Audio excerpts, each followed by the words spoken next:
출애굽기 1장 내용은 아주 간단하지요. 야곱과 그의 가족이 흉년을 만나 애굽의 총리가 되어 있는 요셉을 의지하고 애굽으로 이주하였습니다. 그때 들어간 야곱의 직계 혈통의 수가 70명이라고 그렇게 기록되어 있습니다. 애굽에 들어갔던 히브리 사람들은 애굽 사람들보다 더 건강하여서 이제 많이 번성하여졌죠. 요셉을 총리로 삼았던 바로 왕도 이제 생애가 끝나고, 이제 여기 바로라고 하는 이름이 창세기부터 계속 나오는 것은 바로는 왕조의 이름입니다. 그래서 우리 식으로 말하면 이시조선 이런 뜻이 되겠죠. 그러니까 왕의 이름이 아니고 그 국왕의 칭호를 파라오라고 해서 그걸 우리말로 음력을 하니까 바로가 된 것이죠. 그래서 그 이집트 왕들 중에 애굽이 이집트잖아요. 그 이집트 왕들 중에는 람셋 1세 이런 그런 이름들이 있는데, 그건 그 왕의 이름이고, 이제 이 바로라고 하는 명칭은 왕의 명칭입니다. 근데 선대의 왕들이 죽고 나니까 후대의 왕들이 여전히 요셉과 그 야곱의 가족들을 예전처럼 선대할 수는 없잖아요. 왜냐하면 그들의 수가 점점 늘어나니까. 미국 같은 나라도 처음에는 아프리카에서 흑인을 데려와서 그 노예로 삼았지만, 그들이 늘 노동하고 열심히 일하고 이러니까 건강해서 출산을 많이 하고 그 수가 많아지니까 결국은 그 노예들을 해방할 수밖에 없는, 자유로운 삶을 줄 수밖에 없는 그런 모습처럼, 애굽이라는 나라의 그 존립에 염려를 할 만큼 이 히브리 백성들이 점점 늘어나고 있었죠. 그래서 바로가 아이를 받아주는 산파에게 명령해서, 여기 이름이 두 사람이 나와 있습니다. 남자아이가 태어나거든 목을 졸라 죽이든 어떻게 죽이고, 여자아이가 태어나면 그대로 두라. 그런데 이 산파들은 나름 의로운 사람들이고, 또 히브리 민족을 생각하는 그들의 동포인지라 그 명령대로 행하지 않았죠. 왕이 왜 죽이라고 하는데 죽이지 못했느냐 하니까, 우리가 출산을 도우려고 가기도 전에 히브리 여인들은 건강해서 자녀를 낳았습니다 라고 변명하는, 거기까지가 오늘 1장의 내용이죠. 이스라엘 백성들은 그렇다면 야곱의 직계 혈통 70명이 애굽에 가서 얼마를 머물렀고, 그리고 그 수는 얼마나 되는가. 출애굽기 14장인가요? 거기에 430년이라고 그들이 머물렀던 기간이 나오거든요. 또 민수기 1장에는 그때 이스라엘 백성들의 숫자가 전쟁에 참가할 수 있는 남자들만 60만 3,550명이라고 나와 있습니다. 근데 민수기에 보면 이스라엘의 12지파라고 했는데 지파의 이름이 14개가 나오죠. 그것은 나중에 또 민수기 때 말을 하겠습니다만, 이제 그걸 좀 설명하고 이스라엘 전체 숫자를 얘기하기 위해서 말씀을 드리는 건데요. 루벤과 시몬과 레위와 유다와 이사갈과 스불론, 이 6명은 야곱의 아내 레아의 아들들입니다. 그 다음에 빌하라고 하는 첩이 있었지요. 그 빌하의 스라에서 두 아들이 있는데 단과 납달리입니다. 그 다음에는 실바라고 하는 또 첩이 있었지요. 거기가 두 아들이 또 있었는데 갓과 아셀입니다. 그러니까 첩의 자식, 첩 두 명에서 2명씩 자녀가 생겨서 4명이고, 레아의 자식이 6명이고 해서 10명이에요. 거기다가 야곱이 특별히 사랑했던 라헬이라고 하는 부인 있잖아요. 그 부인에게서 요셉과 베냐민이 태어났어요. 두 아들이. 그러니까 아들이 12명이죠. 그래서 우리가 야곱의 12아들 12지파라고 하는데, 두 지파가 더하게 됐어요. 그게 요셉의 아들 중에 에브라임과 므낫세라고 하는 아들이 있는데 창세기 48장인가 49장에 보면 야곱이 에브라임과 므낫세는 내 것이라고 그래요. 손자인데 아들처럼 자기가 여기겠다 하는 그런 이야기를 하고 있거든요.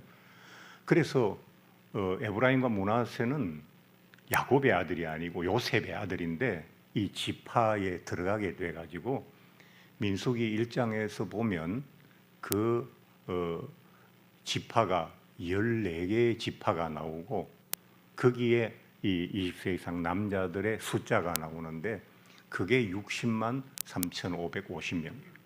근데 이 60만 3,550명은 20살 이상 된 남자들의 숫자만 되잖아요. 전쟁에 참여할 수 있는. 뭐 여자도 있을 거고 아이도 있을 것이고 아주 나이가 많이 드는 노인들은 뭐 전쟁에 참여할 수 없는 노인들도 있을 거고 이렇게 따지면 이스라엘의 인구를 뭐 학자들마다 좀 다른데 적게 보는 사람은 200만 명, 조금 많이 보는 사람은 좀 보통 보는 사람은 250만 명, 많이 보는 사람은 뭐 400만 명, 뭐 이렇게 얘기를 하거든요. 근데 이게 어느 정도의 숫자인가 하니까 이제 신라가 우리 한반도에서 처음으로 삼국을 통일했잖아요. 그때가 이제 7, 8, 9세기인데 신라가 최고로 번성했을 때의 인구가 한 3, 400만 명 정도 된다고 했거든요. 그러니까 야곱의 허리에서 난 야곱의 직계혈통 70명이 애굽에 들어가서 400년 동안 그 숫자가 통일 신라의 규모가 될 만큼 하나의 대단한 민족이 되어 있는 것이죠. 그렇다면 하나님께서는 애굽에서 그들을 어떻게든 살게 하시지 왜 출애굽 시키셨는가? 아브라함에게 하나님께서 지시하시고 내가 지시할 땅으로 가라라고 하셨던 그 땅은 가나안 땅이에요. 그럼 하나님께서 가나안 땅에 계속 살게 하시지 왜 또 애굽으로 들어가게 하시고 애굽에서 왜 또 다시 나오게 하시느냐? 여러분, 우리가 그 뻐꾸기라는 새 아십니까? 뻐꾸기라는 새는 알을 자기 둥지에 안 낳아요. 얘기 한번 들어보신 적도 있죠. 다른 새가 둥지를 틀고 알을 낳아놓은 곳에다가 뻐꾸기가 가서 알을 낳아요. 그러면 다른 새가 자기 알인 줄 알고 키울 거 아니에요. 그러면 이 뻐꾸기 알은 다른 새들의 알보다 더 빨리 부화가 되니까 아니 지가 남의 집에 와가지고는 먼저 부화돼서 그 새끼들이 다른 새의 새끼들이 늦게 부화하면 그 새끼들을 그 우리 밖으로 새 우리 밖으로 밀어내서 떨어뜨려 버려요. 자기가 그 우리를 차지하는. 뻐꾸기를 이런 생태로 살아가게 만드신 분이 누구실까요? 하나님이시죠. 하나님께서 이스라엘이라고 하는 알을 애굽이라고 하는 터전에 옮겨 놓으셔서 애굽이 다른 새가 뻐꾸기 알을 부화시키는 것처럼 애굽의 그 나일강의 풍요로운 그 흙들이 하류로 내려와서 평야를 이루어 밀을 생산하는 아주 곡창지대잖아요. 애굽의 풍요로움으로 이스라엘을 먹이고 거기서 키우신 거예요. 예전에 여러분 우리가 이제 쌀 농사를 지을 때 벼를 심을 때 벼는 씨를 뿌려 바로 심지 않잖아요. 어느 정도 자란 모종을 옮겨 심잖아요.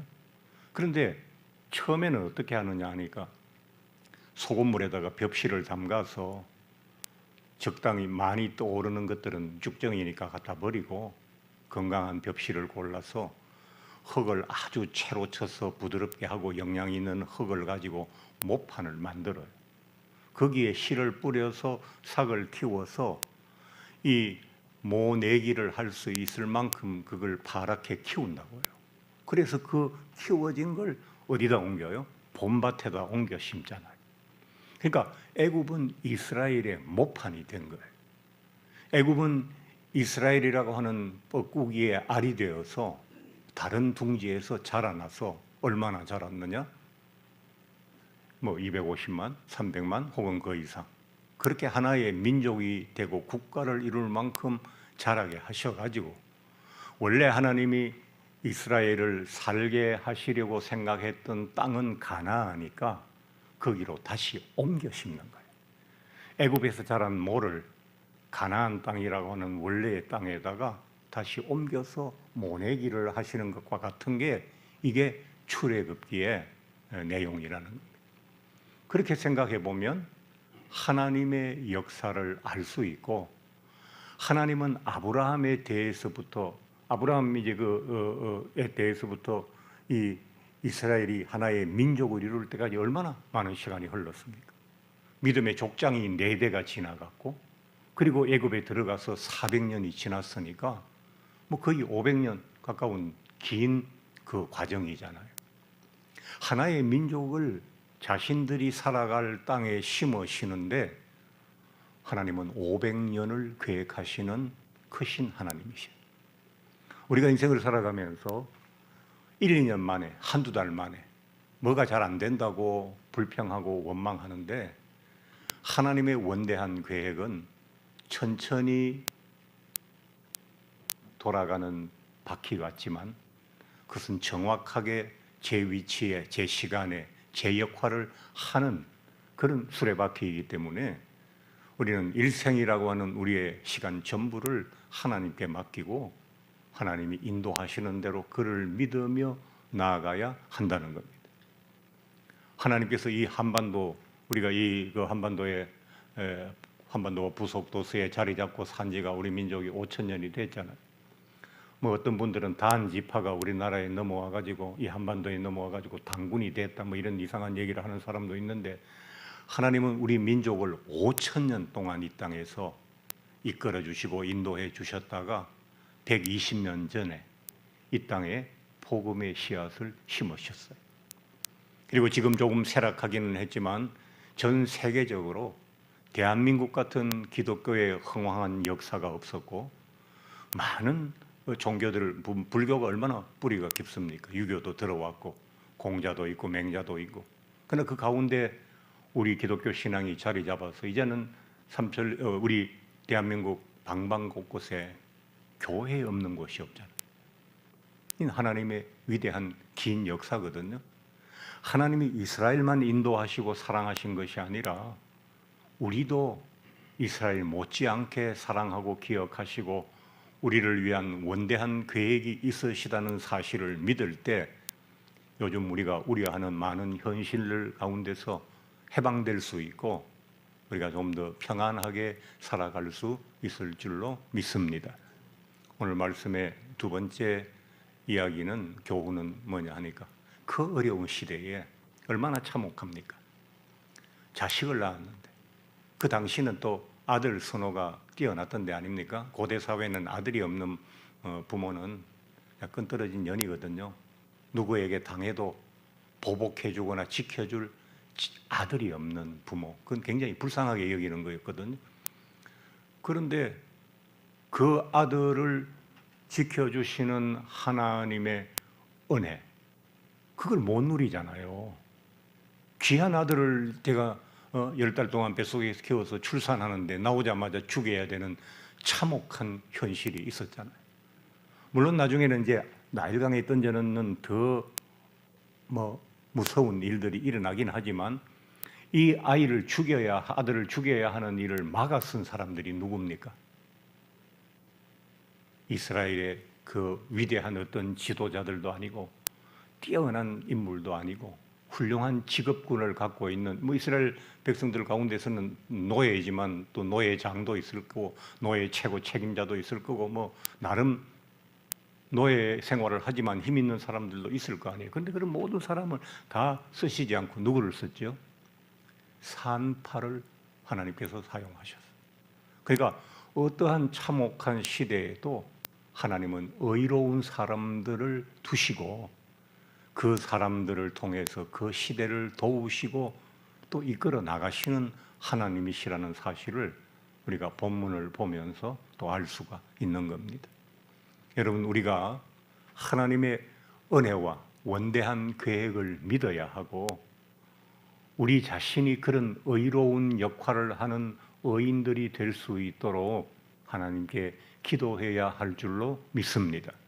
이 시대에 이렇게 백성들이 힘들어하고 고통스러워하는데 누가 그들을 위로하고 그리고 그들을 보호하는 보호자의 역할을 할 수 있겠습니까? 우리 크리스찬 아니겠습니까?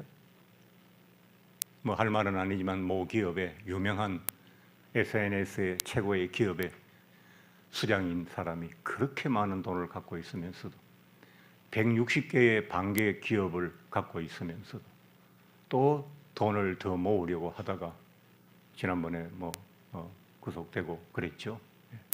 세상 사람들은 긍휼이 없어요. 우리는 의로운 자가 되어서 늘 힘들고 어려운 사람 가까이 거하면서 오늘 산파가 많은 아들들의 생명을 지켜낸 것처럼 우리도 그런 역할을 할 수 있는 크리스찬들이 되면 좋겠습니다. 오늘도 건강하고 행복한 하루가 되시기 바랍니다. 출애굽 1장 말씀을 생각하면서 우리 함께 같이